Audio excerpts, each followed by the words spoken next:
These guys right here, the way they look like monsters. Just the way they made their faces up is evil. Skulls, dreadlocks. There's not one clown that has dreadlocks. Their mean looks, all these little points. They look like they're a part of Satan. Kids, this is not what clowns are about.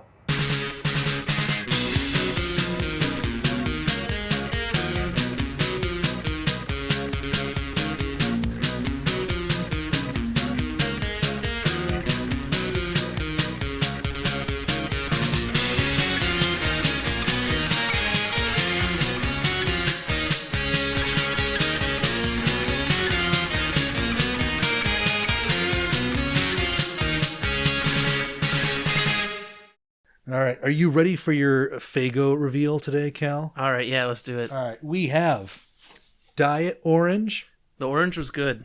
We got regular orange. Cal is a very health conscious person, and he's been really on a nice, sober, clean living slate recently. So I'm trying to be conscious of your nice health nice needs. thing though about cutting out alcohol, or at least the amount of alcohol I drank. This is thousands of calories a day I get back. Yeah. So you can make it up with Faygo. Yes. Yep. And then also we got Red Pop. Ooh, I want to try the red. One of the first flavors of Faygo. I love, what is it, Big Red? What's that red soda? The Mountain Dew? No, there's a brand that's specifically a red soda. Oh, I think I know what you're talking about, but this may or may not taste like that. And then finally we got Pineapple. Ooh. This is what I love. Is like this is the only one I haven't tried. And I just like, how many sodas even do a pineapple? Not many. This is what I love about Faygo, is that there are like dozens and dozens of flavors, and we in Wisconsin have access to like 12% of them. Have you tried that Manzana del Sol soda? No, what's that? It's a Mexican apple soda. It's Ooh. good. It's like carbonated apple juice. Like, it's delicious. All right, let's see what we cheers. Not bad. This one tastes a bit cough syrupy, Yeah. but I like that. I feel like I'm suddenly at a 6-year-old's birthday party in a park on the summertime when it's like just about to rain. And From the days before it was 105 degrees in Wisconsin. All right, welcome to Polishing Turds with Nick and Cal. My name is Nick. And I am Cal. And this is a show where we take a deep dive into the wonderful world. Which syllable am I going to draw out next? World of music! Oh, we just lost half the listeners. They talked about Faygo soda for like 2 minutes, and then the guy started drawing out syllables of words. If you're already listening to part 2 of a series on Insane Clown Posse, we already got and you're you. still with this, like, God bless you. I mean, I want you to be. I think this band is pretty dope, and we're having a lot of fun talking about them. But I feel like if you're in it by now, you're fucking in it. All right, but like here it's Insane Clown Posse part 2. How are you feeling, Cal? Good, I'm excited. Yeah. I wanted to quick clear up one thing from part 1 of our series, and this is thanks to a gentleman named Corey that emailed us recently. He it gave me a lot of insight into ICP and their relationship to Detroit. He's from Detroit, and he pointed out that I mentioned that Alex Abbas owned a record store in Rosemont. It's actually Roseville. Oh shit! Yeah, I fucked up made up a whole city in Michigan that does not exist. This is one of those Middleton Madison things that only you or I would care about, or anyone from our exact area. But like people do live in Roseville, and we can only offend so many municipalities at once. Were we saying Rosemont and Kid Rock as well? How far back does this go? I don't know. I don't think we mentioned it in Kid Rock, but it's another bit of Detroit geographical information this guy supplied me with. He claims that, contrary to Kid Rock's portrayal of Mount Clemens as being kind of hard in the hood, that he says that Mount Clemens is nothing compared to Delray, which is where ICP lived. Well, that means you called it right then. that Kid Rock Rock really was is a kind of poser. just fucking around. Yeah, for sure. All right. This episode is going to be very interesting because in the whole part one was really just preamble, It was, this kind of origin story. They weren't even the insane clown posse until the very end. But I think in this part of the narrative, we're going to see this band really start to come into their own and make music that is approaching genuinely good stuff. It's like when Spider-Man actually got good with his superpowers. Yeah. He has to spend the whole first however long of the movie fucking around, falling off buildings and shit. Yeah. No, now we can fucking swing between one skyscraper and another. Now we can take down the Scorpion. Fuck yeah. Or Venom or whoever you want. And I wanted to kind of start this off by posing a question to you, Cal. How many bands out there that you know of do you think started their own religion, basically? That's really deep. Or just their own... I can think of artists that like weaponized it, like Charles Manson. Well, yeah. Or like you could argue, guys like Merciful Fate really did a good PR number for a certain religion. But like in terms of like they started this on their own belief system. Yeah, I themselves. can't think of any. I couldn't either. But the reason that I bring that up is because today we're going to talk about something of Insane Clown Posse's invention, something called the Dark Carnival. And this just goes to show anyone can start a religion. All right, guys? Yeah. Go do it tomorrow. Christianity is just basically that, but someone was really successful at it. Someone had the idea. If you build it, they will come. Yes.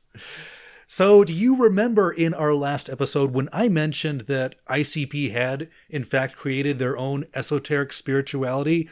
Well, this is what I'm talking about. And I believe that understanding the Dark Carnival is critical to understanding ICP. In my opinion, it's their most defining feature, more so than the bombastic attitude, the clown makeup, or even the Faygo. So what exactly is the Dark Carnival?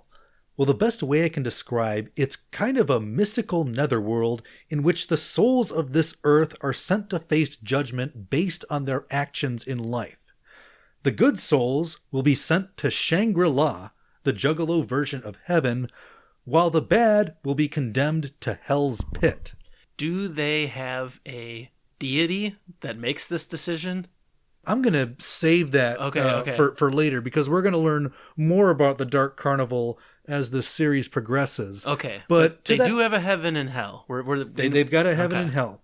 And kind of to Cal's question, the Dark Carnival is populated by various characters, rides, and attractions, all of which serve in some way to either punish evildoers or hold up a mirror to the wickedness that exists in us all. I like that. So it's kind of more by committee than a single person. Yeah, like you go up to the carnival, you could meet the ringmaster, or you could meet the great Malenko, and they'll all fuck with you, but in different ways. And if you beat that kid up and stole his Dunkaroos back in 5th grade, they're gonna fucking remind you about it. All right, well, this is less insane than Scientology. I'm already like no. And I actually kind of wanted to bring this up. Like, at first glance, this kind of seems like maybe a knockoff version of Christianity.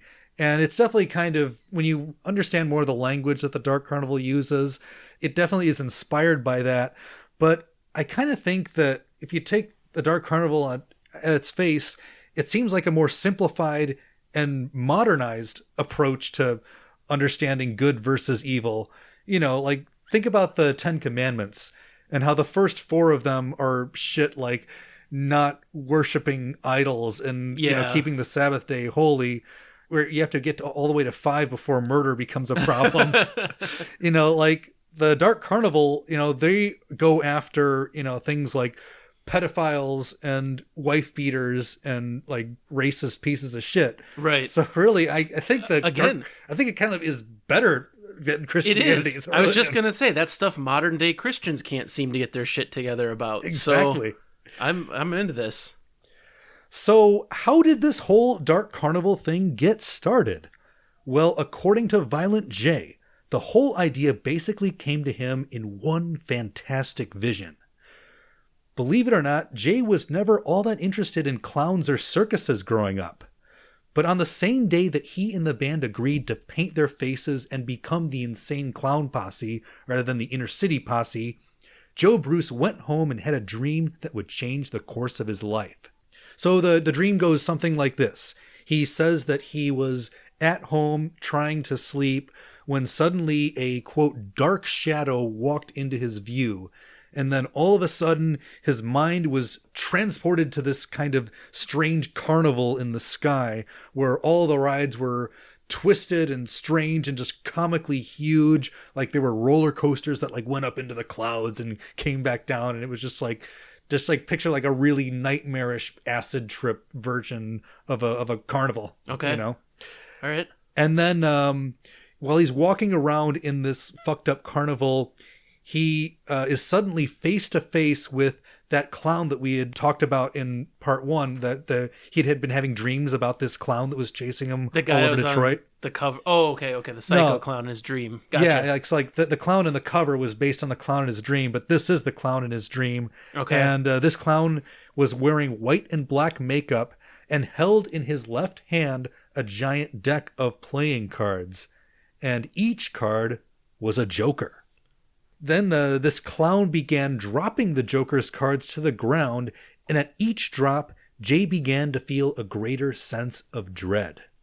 And right before the last card was about to drop, Jay felt himself shooting upwards, higher and higher, and suddenly his entire field of vision went black. He couldn't see anything, but he only heard a cacophonous sound, which grew louder and louder. The sound of chaos, people screaming and dying, and a maniacal laughter on top of it all. See, I was gonna like put in the script like Cal laughs maniacally, but I kind of figured that you would. You know, we got a synergy going on. So yeah, he has this dream, and it really just you ever just have like a dream that like you wake up and that shit just fucks with you for like the next week? Absolutely. Like I've definitely had a few. For me, I have a distinct one when I was camping. Mm-hmm. Something about that setting, I don't know. I remember it was like incredibly vivid, and I woke up just like, fuck. I was actually in the dream. I was in my car waiting for somebody, I don't know what, and it was like downpouring crazy rain, really dark and rainy. Mm-hmm. And I see this like hooded lady just like standing out there, and I'm like, what the fuck? And then she like walks up to my car, and her face is kind of obscured. Ooh, and she's like a bag lady kind of. Yeah, and then she taps on the window, and I can finally see for the first time. And she's got like really like crazy red hair, like bright red, and then really bright red eyes. Ooh. And then I rolled on the window, and she's like, I've seen you before. And I was like, what the fuck are you talking about? And she's like, I've seen you before in hell. And I woke up, and I'm like, what the fuck? And it was like at a time in my life where I was thinking like, am I a good person? Jesus Christ, dude. Dude, I know. And I woke up like, what the fuck? Dude, that sounds like an ICP song. Yeah. Fucking A, man. I still remember it, like, vividly. You were fucking haunted by the stoned ghost witch version of Ariel. Yes, I was visited. Oh my god, that's fucking crazy. Yeah, so Jay has this dream, and this dream became the inspiration for what became the Joker's cards, which is basically a series of 6 concept albums, each built around a character from the Dark Carnival. This, when I first read this, that their first 6 albums in their mind are concept albums, it blew my fucking mind. I was like, I just assumed this was the dumbest band on earth. No, this is honestly, learning this was one of the turning points where I started to realize, these guys, there's something going on here. I always thought these were just like 2 completely dumb idiots, but they're actually like putting a lot of serious thought into what they're doing. And, by concept album, like it's not super tight, like the Wall or something, where it's not that each single song. It's a loose song, concept. Yeah, they're all pretty loose, but all of these characters are different, and they have different, they're surrounded by different ideas and themes, and those themes do pop up in the actual songs. And we'll try to kind of maybe tie that in a little bit later on in the series, but they have really fleshed it out, and it gets even more fleshed out as they go along. And yeah, with the release of each Joker's card, the Dark Carnival mystique was embellished. And they announced this like pretty much from the beginning. The 6th and final Joker's card was supposed to usher in, wait for it, the apocalypse. Nice. That's a marketing gimmick. It is brilliant. Yeah, Slayer, brilliant you don't have shit on that. No, like I honestly don't know why no metal band ever thought of that up until this point. Like it's such a ballsy thing. When we drop that 6th one, you're all gonna die. And since they did it so early on, you know that like each one they drop relative to the next one is gonna kind of build the momentum even more, and fans are just gonna get more invested and more excited. I saw a documentary on these guys where briefly they showed one Juggalo who had a gigantic tattoo on his back, and it was 6, like basically 6 empty Joker's cards kind of spread around his back, and this was by the time they had released 4 of them, so the first 4 were filled in, and then presumably with each one that they dropped, he got the other ones filled. That's fun. Yeah, that's fun for him and them. Yeah, it's really smart. And there's this quote from Violent J in his memoir that really just kind of sums up the brilliance of this. He says, "Other rap groups were putting out singles. We were releasing the end of the world on an installment fucking plan." Do you think what happens though if like some crazy guy gets way too invested in this, and he actually is like, he plans his whole life around becomes the like Juggalo the Oklahoma City bomber. Yeah, like he plans his whole life around ICP's release schedule, and he's like, wait till you see what I got planned in the 6th one. Well, I sold everything I own. I've been eating cans of dog food leading up to this. Well, they have released all 6 of these and more, Yeah, that's the other question I had. How do you keep going? There's I'm getting ahead of the game here, but there's other Joker's decks. Technically, we'll get into that. Like Magic the Gathering expansions. Yeah, well, I can, because I only mention that because I could already hear the Juggalos going like, wait, actually, like I know, guys, like, but what actually happens with the 6th Joker's card and what it is and what it contains is probably going to surprise most of you. So let's just hold off on that one for now. And one last thing that I kind of want to mention about this is that in his memoir and, just in interviews more generally, Violent J always maintains that he didn't create the Dark Carnival. He was simply chosen to deliver it to people like Joseph Smith. True cult leader thing to say. I love it. And he may actually believe this. He claims that each Joker's card, each character comes from some sort of like supernatural inspiration. And to kind of supplement this, he says in his book, "Do you think I'm smart enough to come up with something like this on my own? I'm a fucking dumbass. I never got past 9th grade, remember?" Yeah, but as we know about people, like, book smarts rarely translate to the ability to market and lead people. Jay didn't finish school because he's too fucking smart for it. Like his street smarts are absolutely through the fucking roof.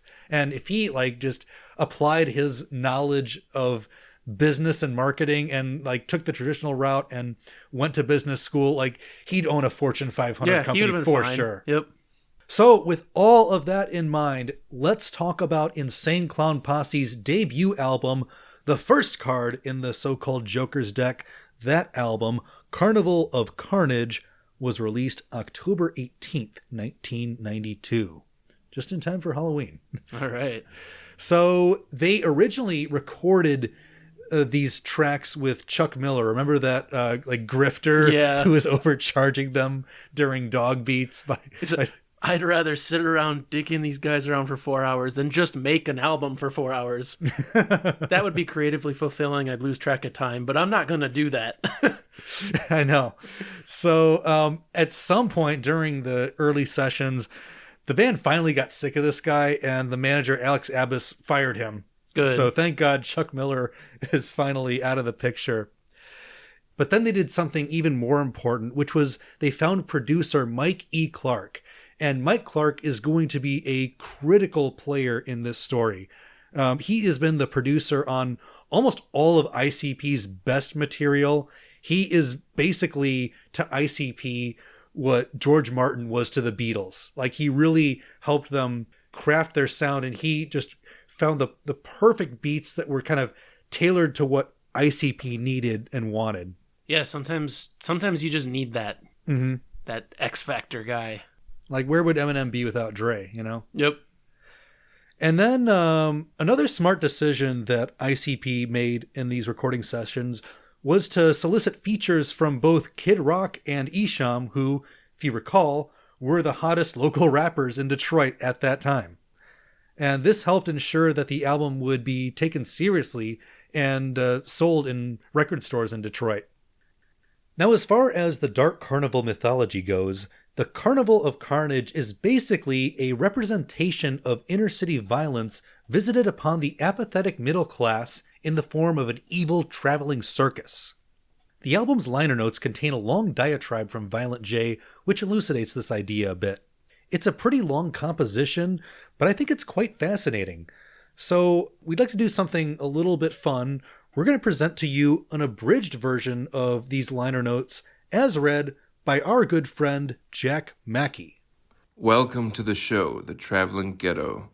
No longer will the ghetto be that slum that you keep your kids away from, that slum that you drive through pointing and gawking at. No longer will the ghetto be that slum that you hear about on the news and think, thank God that shit don't happen around here. If you don't care, who does? Not them old jack-offs in the White House. Shit. Last year, we lost more lives in Detroit due to urban violence than we did during Operation Desert Storm. So for 10 months, we sat in the desert jacking off, spending billions on bombs and shit, while right here at home, motherfuckers were dying every night. Right here, though, we are dying and killing each other off in our own country because of what I call ghetto insanity. When a boy grows up with crack smoke being blown in his face, tripping over dead bodies on his way to school and getting his ass beat by an overworked, drunk father, chances are he won't turn out to be a doctor or lawyer.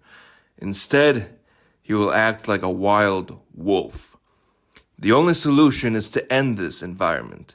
We must eliminate all poverty-stricken neighborhoods. This way, there will be no more products of the ghetto. Tear down all these abandoned buildings and build new schools instead of these old-ass shitholes they expect us to learn in. Build clinics and shelters. Fix the roads. Build shopping malls in the inner cities to create jobs. Give us something to live for. This would cure ghetto insanity and free our minds. The government won't help, though, because it's mostly poor minorities that can't afford to pay their taxes, so they let us rot and rot.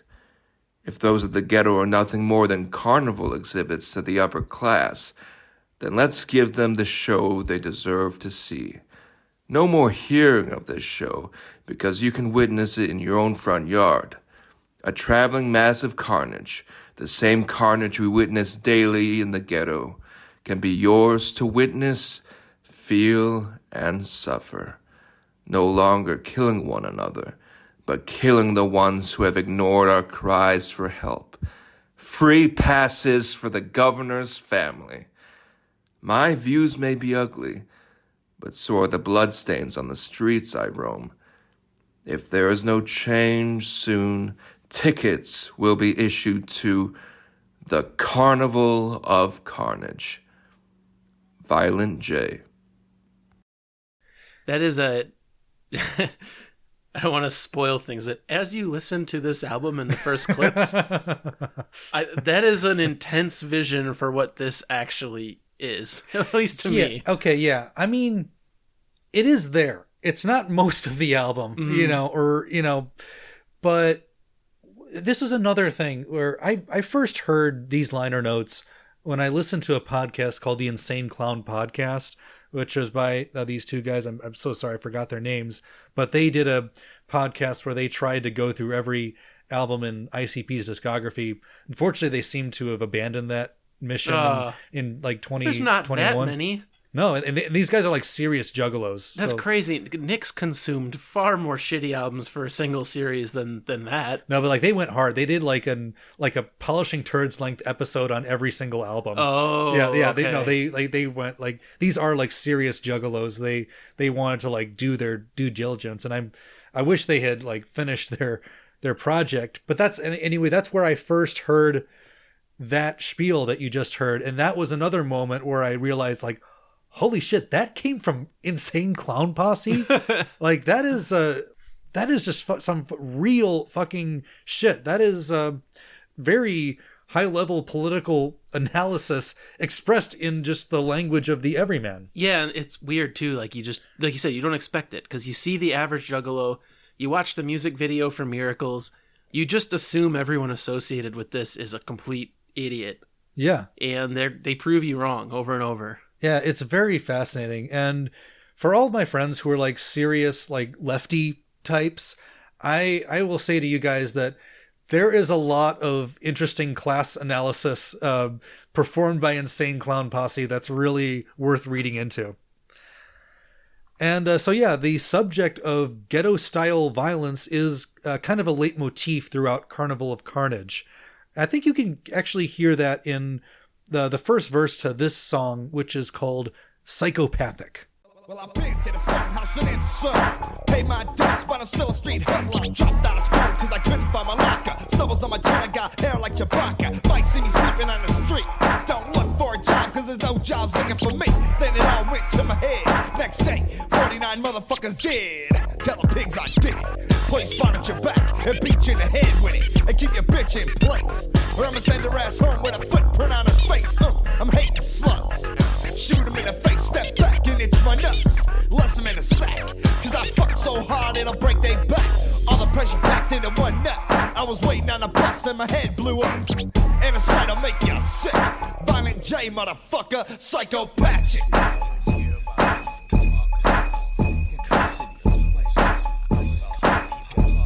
Psychopathic. Thought you knew, bitch. RCP made him a psychotic, demented, Psychopatrick. Tabor, you hearing this? You got a new name.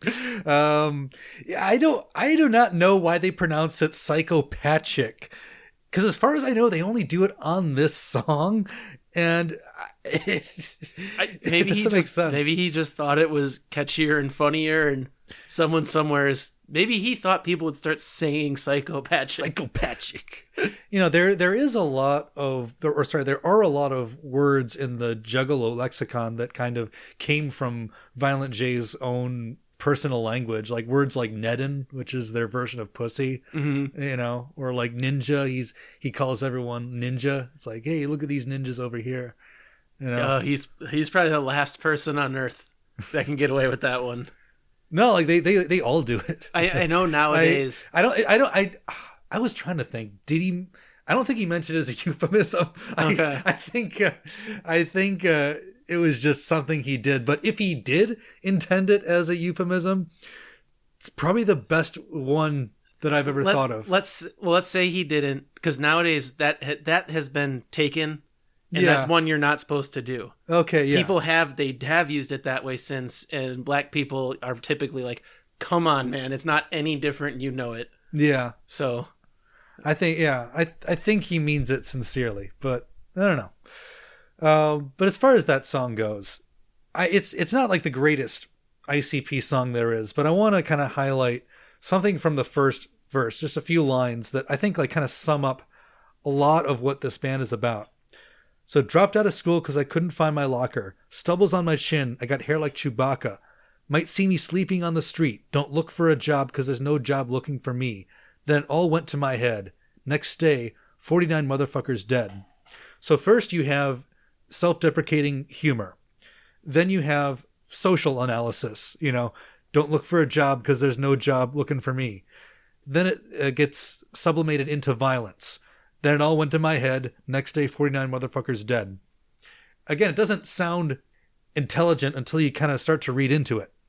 So I don't know, like, you listen to this album, Cal. What did you think of it? I actually am not the biggest fan of this one. Mm-hmm. It's still a little primitive.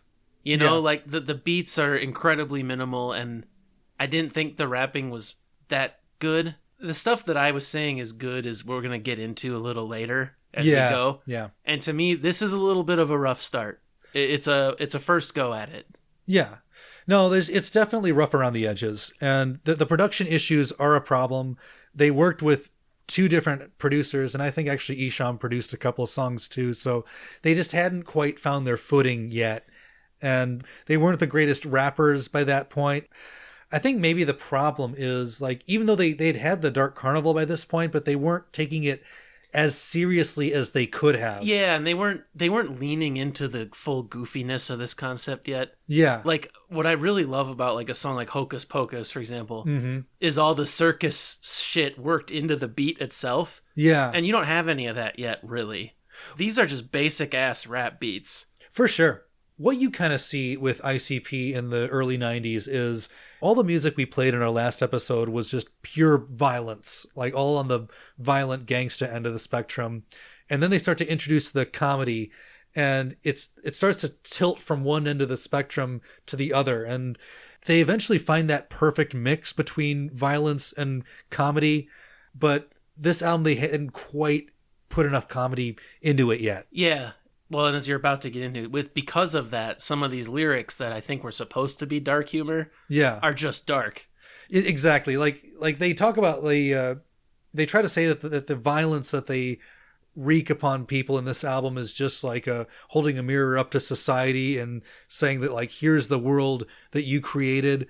But sometimes, like, as you said, that violence is just so gruesome that it detracts from that, socially aware message. And I think that is a particular problem in the many rhymes on this album where they are violent against women. Mm-hmm. And there's a particularly bad track on here called Blacken Your Eyes. So let's take a listen to that one real quick. Girly bitch, you fucking freaky bitch. I'm knowing what you think. You think your shit don't stink.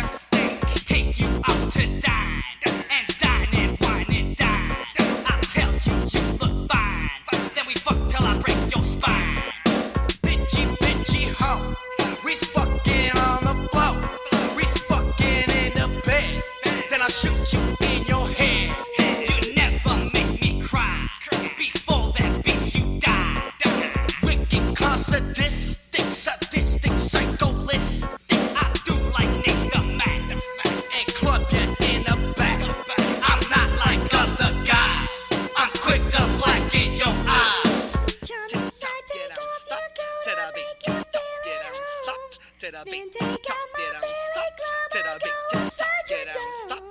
Bitchy, ho.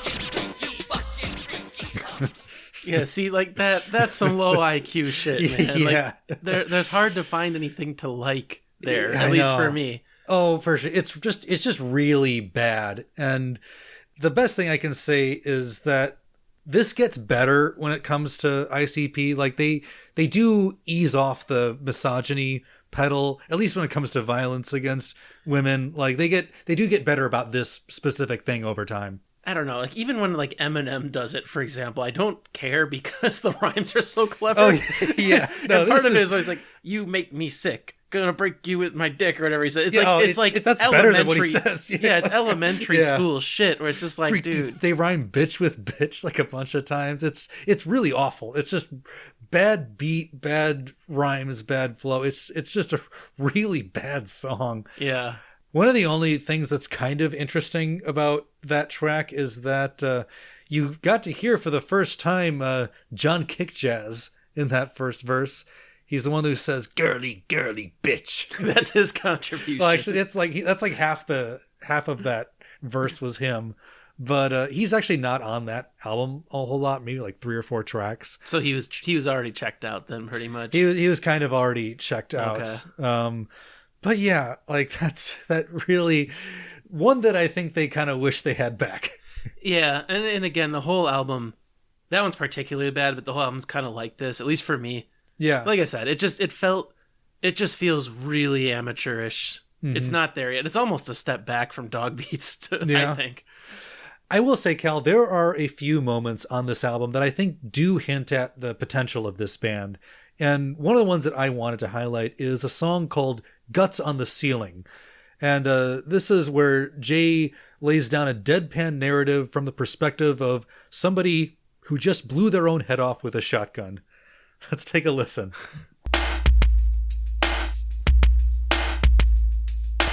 Oh, you never guess what's up. My monkey head blew up. My chin's in the old man's backyard. I gotta sneak through his yard to find a further mucker.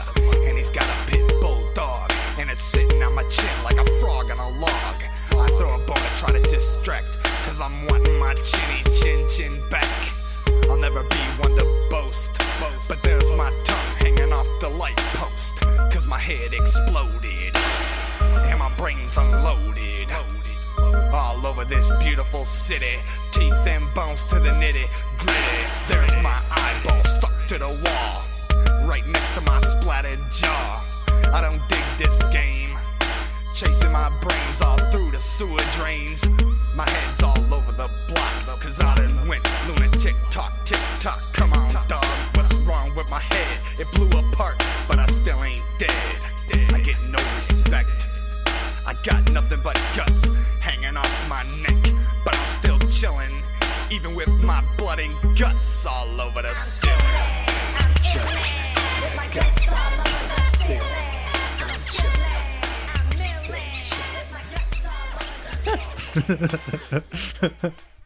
It's cute.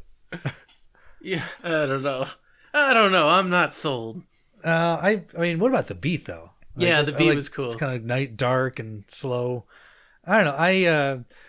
I think that kind of hints at, that he can write about something very gruesome, but also be kind of funny and self-effacing about it. Yes. Like toward the end of that song, there's this skit where Shaggy calls him up on the phone and says, yo, somebody found your large intestines hanging from a telephone wire. Jay's like, oh, cool, man. For real?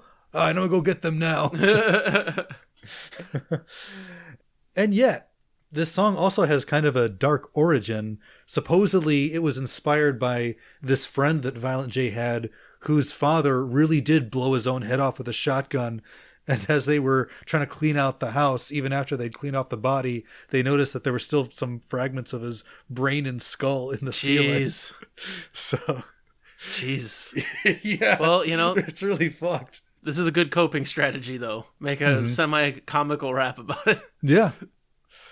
Another interesting song from this album, which we're not going to really play or talk about, is there's a song called "Fuck Your Rebel Flag," which is an anti-Confederate flag song. Yeah. Which is totally fucking. If you're flying a Confederate flag, well, at all, but particularly in Detroit, fuck you. Yeah, they've always been super against that shit, and it's a nice contrast to Kid Rock, who's also from Detroit and finds reason to love the Stars and Bars. But there was literally a show that ICP played somewhere where there was some Confederate flag hanging from the ceiling of this arena or whatever, and Jay noticed it on stage. He's like, I'm not playing one more fucking song till that flag comes down. And so Juggalos fucking scaled the wall to fucking pull it down, and he fucking burned it. Damn, nice. Yeah. All right. Yeah, fucking G'd up stance on the Confederate flag for Violent J. And so, all in all, Carnival of Carnage, it may not be a perfect album or really even a good album, but it was a huge milestone in ICP's career. But unfortunately, just before this album was set to be released, the band experienced a setback at the worst possible time. And this, as we kind of alluded to earlier, was when John Utzler, aka John Kickjazz, announced that he was leaving the group. What are they going to do without his sick-ass rhymes on Black in Your Eyes? Who else could come up with rhymes like that? Bitch. Yeah. But, this was, a serious problem at the time. Even though they were kind of phasing him out because he wasn't really hustling the way Jay and Shaggy were. He wasn't doing the all-night sessions at Kinko's and putting up all the flyers. He was kind of more interested in, the partying and girls aspect of doing that. So there were kind of hints that this was coming, but the thing that was worrying Jay when this happened was John Kickjazz was Shaggy's brother. So Jay was super worried that like Joey would just leave with him. And he just kind of looked at Joey Utzler in the eyes and says like, dude, are you still in? And Shaggy just said, yeah, I'm in. Fuck yeah. Shaggy's the man. He's down. Yeah. And definitely the most important decision that guy ever made in his life. No kidding. Like, you know, just sometimes you just have to believe in what you're doing and be prepared to make sacrifices for it. Well, and again, like the producer, Abbas, like, I think there's something about Violent J that you can just kind of tell. Mm-hmm. Like, this dude will not give up until he's done this. I don't know. No, I would have hitched to his wagon. Got that.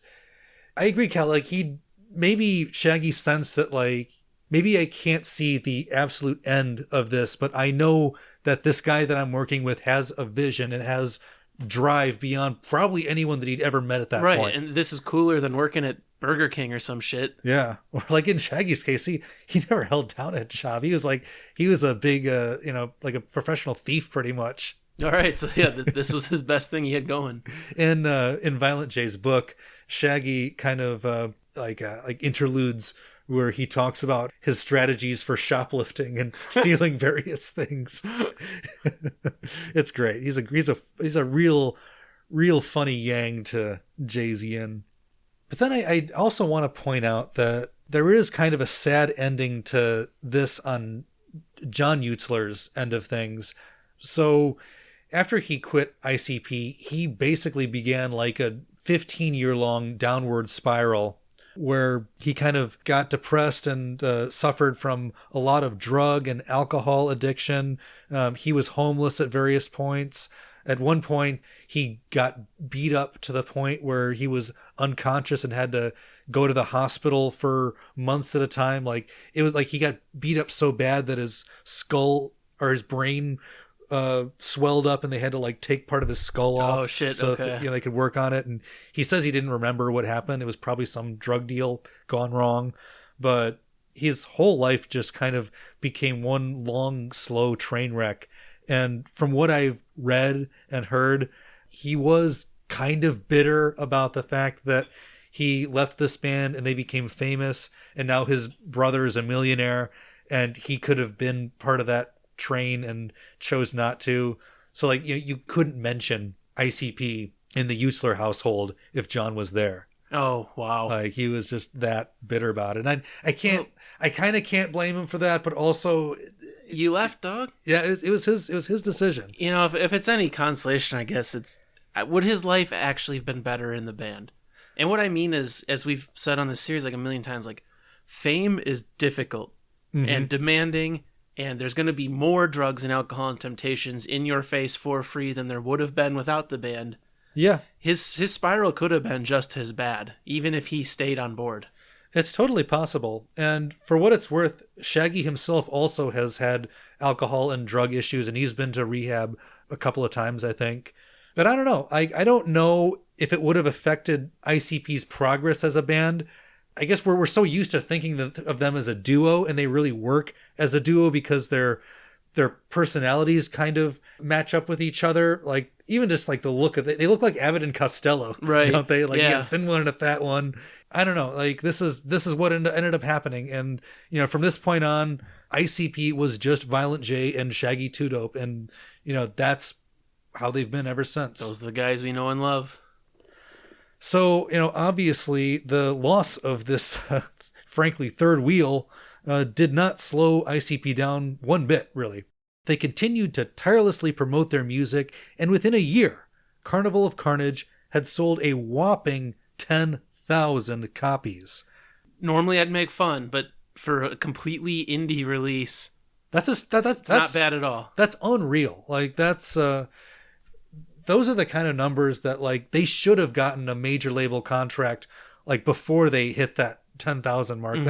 Those are really incredible numbers, because like Detroit's a big city. It's not the biggest city too, right? Like these were a bunch of white guys, doing clown gangster rap. Clown rap. Really doing like a really an entirely new type of rap, and something that like a lot of people thought was really strange and fucked up, and they found an audience for it. Yep. So there's a funny little anecdote here that kind of ties into one of our former subjects.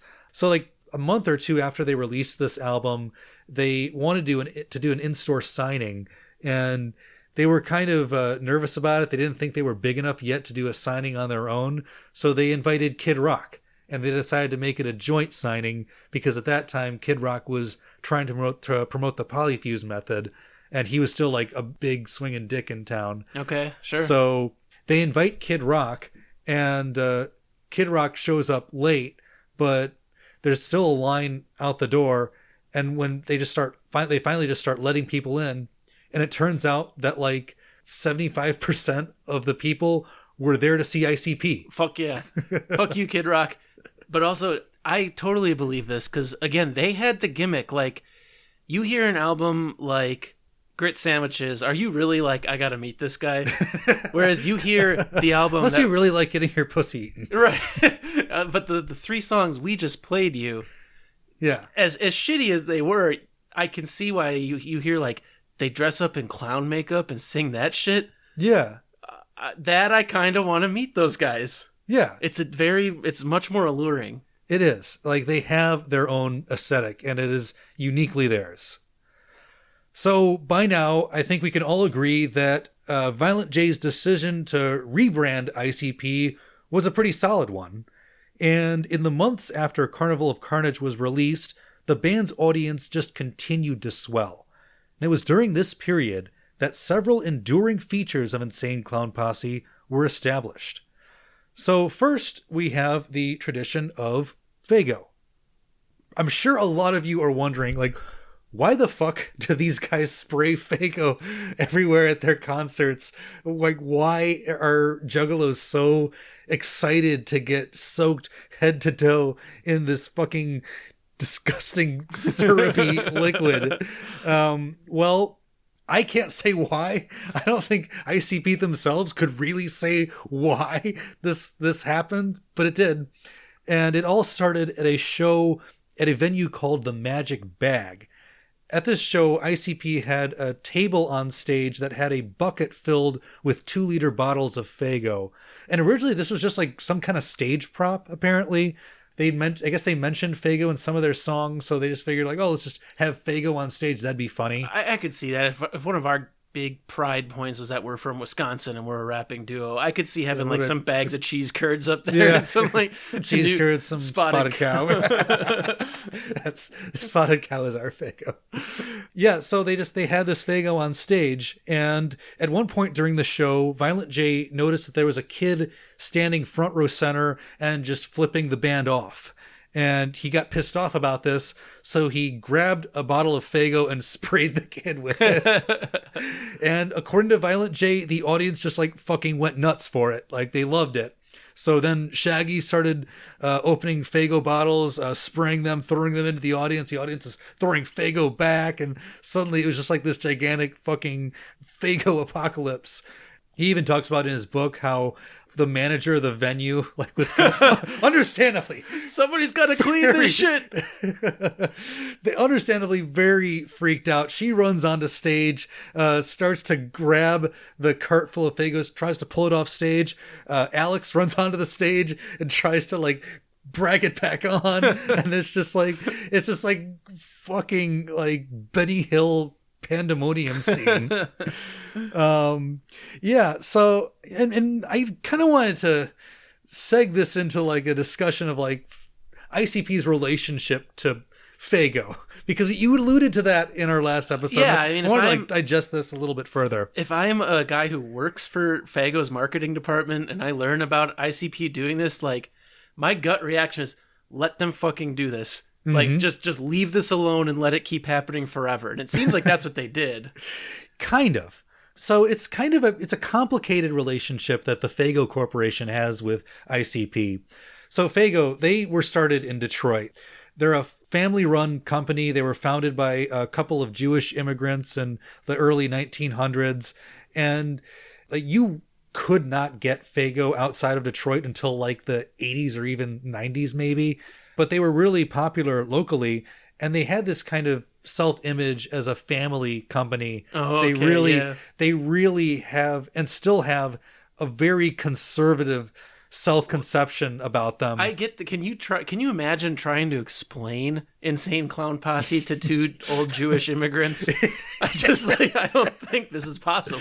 No, just picture like the most folksy, like Midwestern folks around. And that, like, before Juggalos became a thing, most of the people who drank Faygo were senior citizens, you know, or like people who just liked it because it was the cheapest pop on the market. Mm-hmm. But that being said, there is absolutely no question that ICP has netted this company probably tens of millions of dollars, yes, conservatively. Yep. Like, they run through about 350 bottles of Faygo at every show. 350 bottles every show. I have one estimate I read that on a usual ICP tour, they're spraying about $20,000 worth of Faygo. Jeez. Well, I gotta say too, I think the only reason I know of Faygo is this band. Oh yeah, I did not. I never tried Faygo until I started researching ICP. I'd never like seen it really. It's not really a big thing out here. Yeah. What better marketing than two insane clown rappers? I don't know. Who did this for free. Yeah. And they've tried to like get Faygo to like do some kind of like sponsored like ICP flavor. Like they'd probably love nothing more at this point than for Faygo to do something in partnership with them. But it's just like, it's like Charlie and the Waitress. It's never going to happen, you know? They did make that happen. Oh, okay. Spoiler alert, I stopped watching Always Sunny before it reached like season 10. Like, yeah. When did that fucking happen? That show's been on too goddamn long. It's too long. There's a lot of people out there saying, oh, they've really revitalized the season. Disagree, you're wrong. It hasn't been good for a while. Yeah, Jesus Christ. Longest live action sitcom of all time, right? Yep. Yeah, fucking A. But obviously the Faygo Corporation, they read their balance sheet. They know that these clowns are making them tons and tons of money. I even heard somewhere that they send Christmas cards to Psychopathic Records. Like they know that these guys are good for their sales, but their marketing department is like not even 1% edgy. So they can never acknowledge it publicly. Well, and that's what I was getting at. That's, I think, how I would tackle it if I were them. Mm-hmm. So you just let this thing run its course and reap the benefits for as long as possible. Because it's not like you're never going to see Violent J switch to Dr. Pepper. Right. You know, like they're always going to be the Faygo guys. Yep. You guys keep doing your thing and I'm going to not acknowledge it. Yeah.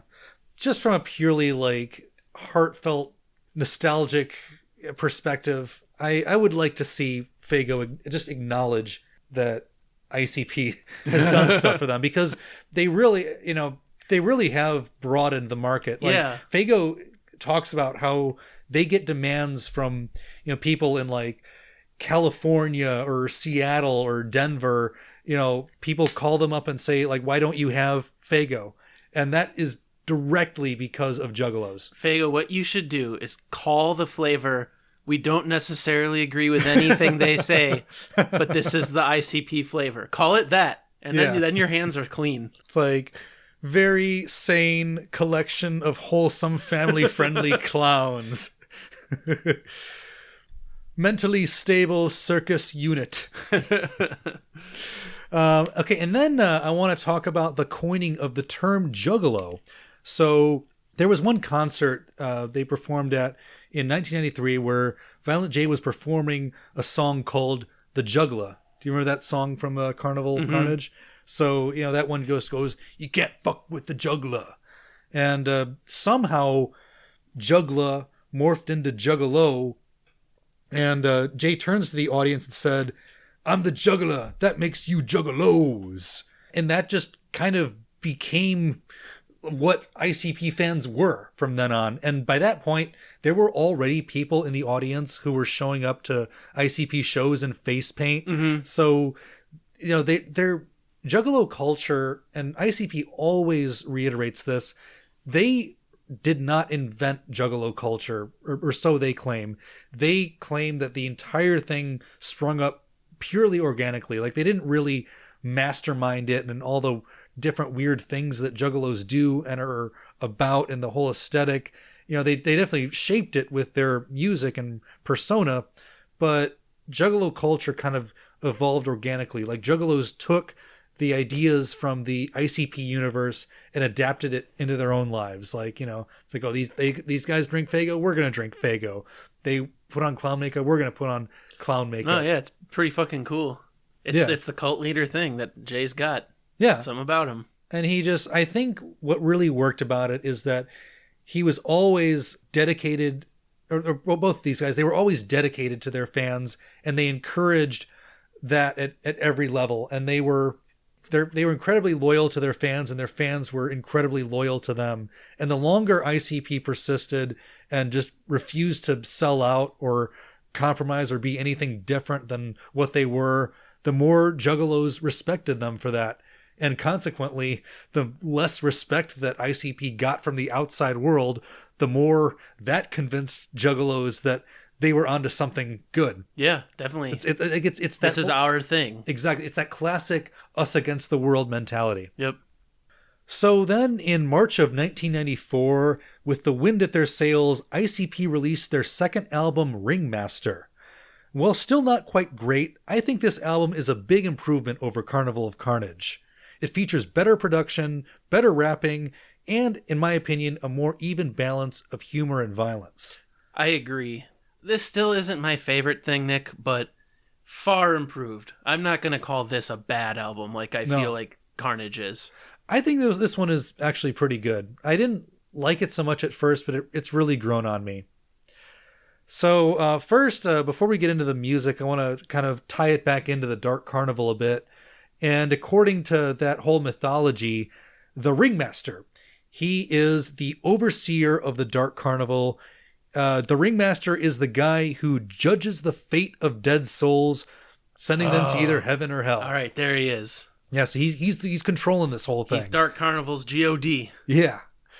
Again, there is a very long diatribe in these albums' liner notes, and I'm not going to, like, Jack's already done enough. I'm not going to call him again, but I want to read you a little bit, unless you want to read this paragraph, Cal. No, I'm going to drink Faygo while you do good. it. All right, so here is a little snippet from the Ringmaster liner notes. What is the real evil that seems to plague mankind? Who are the real demons that walk this earth? Is it those whose minds have become devious because of a lifetime spent inside of a caged hell? Or is it those who invented this caged hell years ago and have done nothing to help destroy it yet? While you sit in judgment of a criminal, you may very well be the one who's guilty. Guilty of greed, deception, and hate. Yep. That's us to a T. Greed, deception, hate. That's what Nick and Cal are all about. Boy, I can't wait to meet the Ringmaster when I die. No, I get this. See, I get what he's saying, and I get the Carnival one too, the first one. Mm-hmm. I mean, he's basically saying that people in these hood situations, when they act out and stuff, I mean, can you really expect anything different from them? The people that set up this scenario are the ones we should be pointing the finger at. Yeah, absolutely. That makes sense to me. I mean, I guess that's why I'm a bleeding heart lib. But... No, I mean, this is really classic, like, leftist politics. Yep. Yeah, really. It's like I'm sure somebody out there could write a master's thesis connecting, these guys to Frantz Fanon or some shit like that.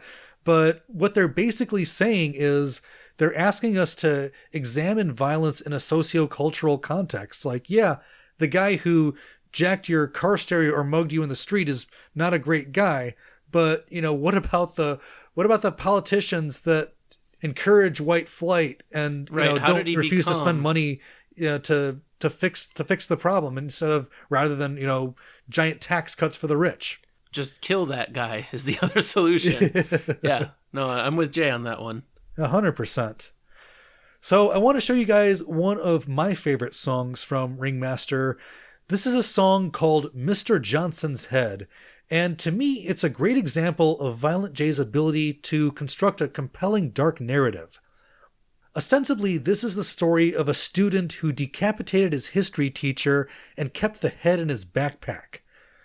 However, this gruesome act is underscored by the narrator's intense feelings of social alienation and mental anguish. The song also becomes a savage critique of the racist myths that Americans are taught in history class. So with that long preamble, let's take a listen. Sitting in my class with my head on my desk. Teachers trying to talk, but I could give a fuck less. I'm staring at the freak that I know I'm in love with, but she don't even know my name. It's always been the same. I just lay my head down and drown in my spit. Nobody even notices I'm here, cause I ain't shit. I'm hearing voices, but I don't know what they saying. Sweat is on my forehead, cause my brain's inside decaying. And this bitch that I love probably don't have no idea. She's talking to her friends, I'm in the corner and I see her. Something's happening, but it isn't very clear. Sounds like a bell, sounds like an electric chair. Next thing you know, I'm walking in a crowded hall. So many different faces that I throw up on the wall. Some are yelling sick and the others stop and stare, but I don't care. I'm in a hurry going nowhere. See, my head is spinning cause I'm lonely and I'm twisted. But I have a secret, everybody missed it. Just a nobody and I think it's a drag. But I got Mr. Johnson's head in my book bag. You gotta think straight. You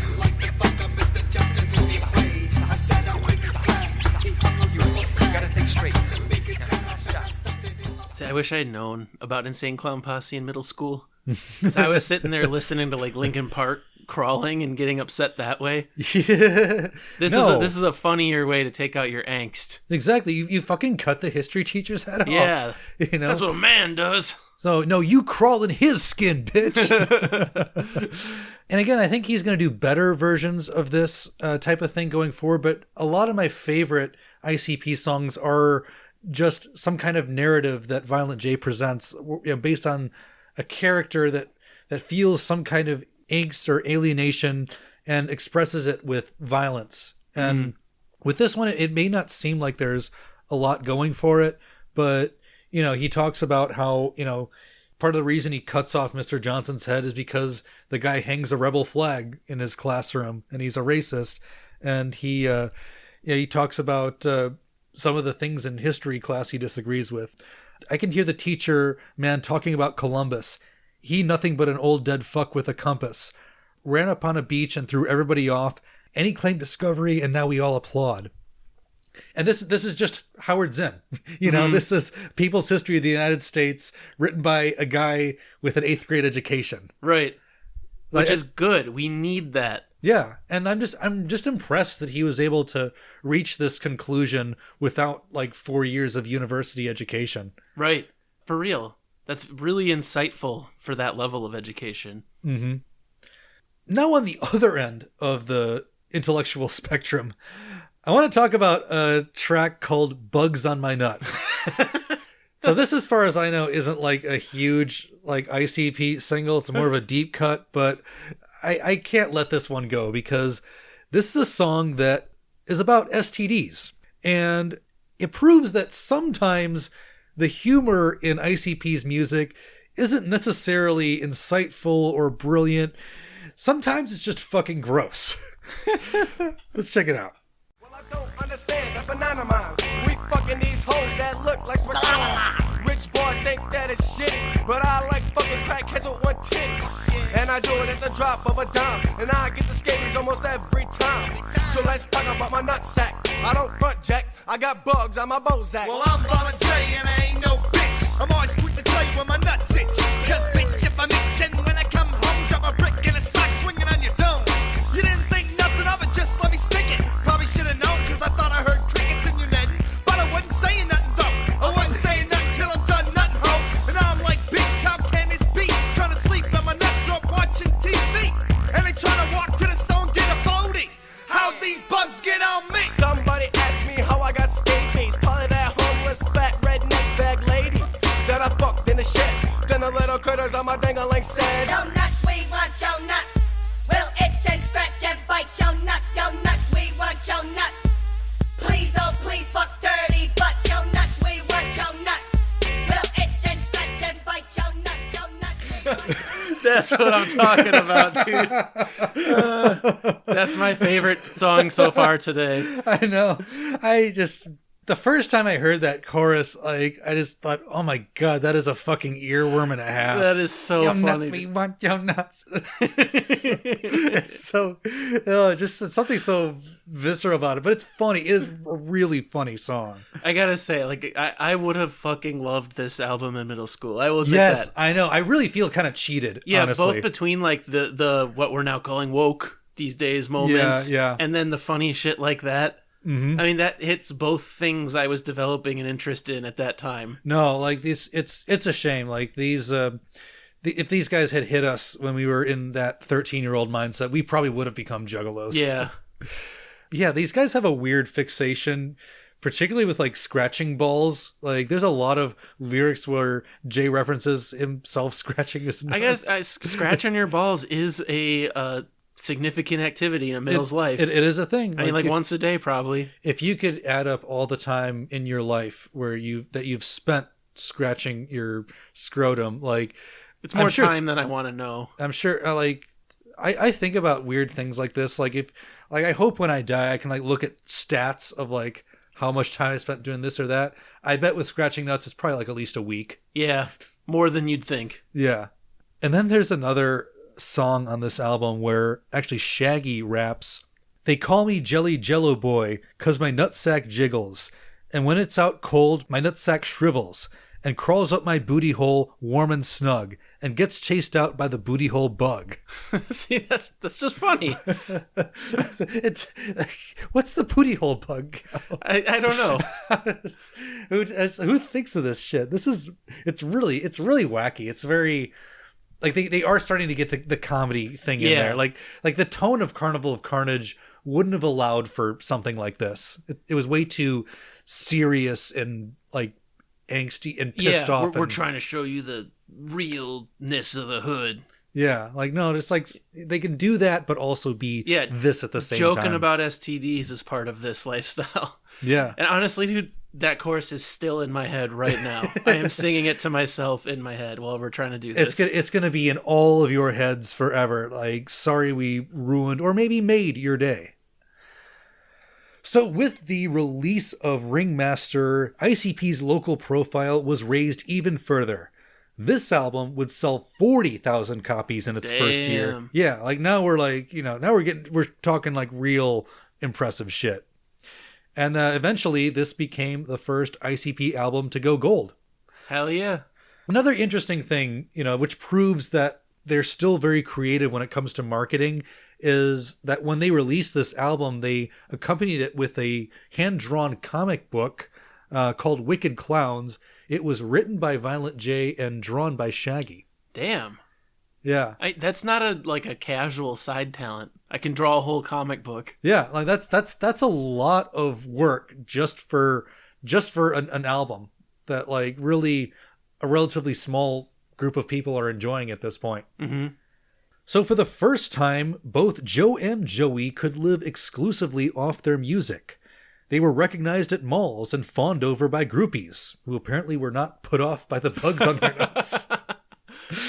At one point, this just kind of proves like how self-assured they were by this point. So there was one point where Shaggy was arrested for breaking and entering, and because this was not his first offense, he got sentenced to probation, so he can't leave Detroit.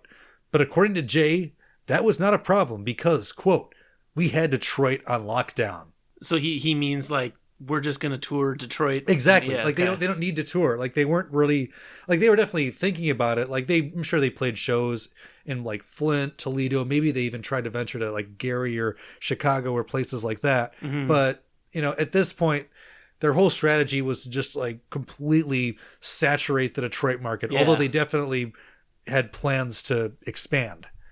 But that kind of touches upon the main problem that ICP has at this point, which is they were big fish in a relatively small pond. Though ICP had conquered Detroit's underground rap scene, they couldn't secure the type of investment capital it would take to push their brand even further. Major labels viewed ICP as a weird local phenomenon that wouldn't translate outside of Michigan. And despite astounding independent record sales, they absolutely could not get signed. But all of that changed on October 31st, 1994.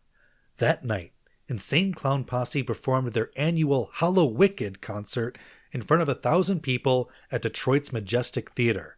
It was another Faygo-soaked Juggalo extravaganza with elaborate stage props and hundreds of painted faces in the crowd. In attendance that night was a man named Jeff Fenster, the head of A&R for Jive Records. Jeff was so impressed that a few days later he called Alex Abbas and told him he wanted to sign ICP. Hell yeah. Woo! At long last, Jay and Shaggy had made it. No longer would they have to spend countless hours at Kinko's or put up flyers on every pole in Michigan.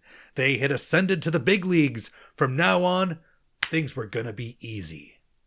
Or so they thought. Dun dun dun. And that's where we'll pick back up for Insane Clown Posse Part 3. Shit is never easy. And It you isn't. know, when we got 7 parts, whatever it turns out to be, you know shit's not easy. No, like we really are just getting going, folks. And I really think that the next episode where we kind of start to talk about their mid to late 90s material, that's the to me the best part of ICP's discography. That's the stuff that like I'll unironically listen to after Yeah. this series ends. I'm with you. Those are the best albums that it's, I'm not going to really be ragging on. Yeah. So like it's going to be very fun, and the shenanigans that happen between them and the major labels are just a whole wild story of its own. So that the next episode is going to be fucking jam packed. I'm excited, man, because I can only imagine what to a personality like Violent J and Shaggy, how they mix with executives trying to tell them what to do. It's just like, it's like a built-in movie, like one of those fish out of a water, like, kid becomes Wall Street executive type things. But yeah, thank you so much for listening. Thank you for all the feedback from part 1, especially you Juggalos out there. They've really been really awesome to us this whole time. And I know that it's probably a very awkward thing for them to have their favorite band be featured on a bad music podcast. And they've really, for the most part, they've really given us a lot of leeway, and they've been willing to hear us out and understand what we're really trying to do in just exposing to the masses what ICP really is. So thank you guys for everything you've done for us so far. Definitely everybody who listens to this show, we have a good number of followers on Spotify and Apple Podcasts, and the number of reviews that we have is probably like A fraction. 30 or 40% of that. And I want to change that. I want all of you right now, if you've never rated us on Spotify, you either have to give us a 5-star rating right now, or film yourself chugging 2 2-liter gallons of Faygo and DM us with it. Otherwise, I'm going to release some bugs in your house that'll get your nuts. Otherwise, the booty hole bug is coming for you, along with the Ringmaster and the Traveling Carnival and all sorts of other characters that you'll hear about next time. Yeah, you want to go to the Hell Pit? All right, so definitely, of course, follow us. We are on Instagram and Threads at polishing.turds. We're on Facebook. Just search Polishing Turds in the search bar. And of course, we are on X. God damn it. I forgot that somehow this would come up. It's so if you want to X us. I have never seen a man so consistently destroy $1 million company, and so publicly. It's amazing. Either what he's doing is just incredibly like high level conceptual art, and none of all us a big realize it, or more likely he really is proof that meritocracy is the biggest lie in the history of Western civilization. Yep. So please give us a shout out, and unless you do want to face the wrath of the Ringmaster and go to Hell's Pit, be advised to remember that gratitude is always on trend.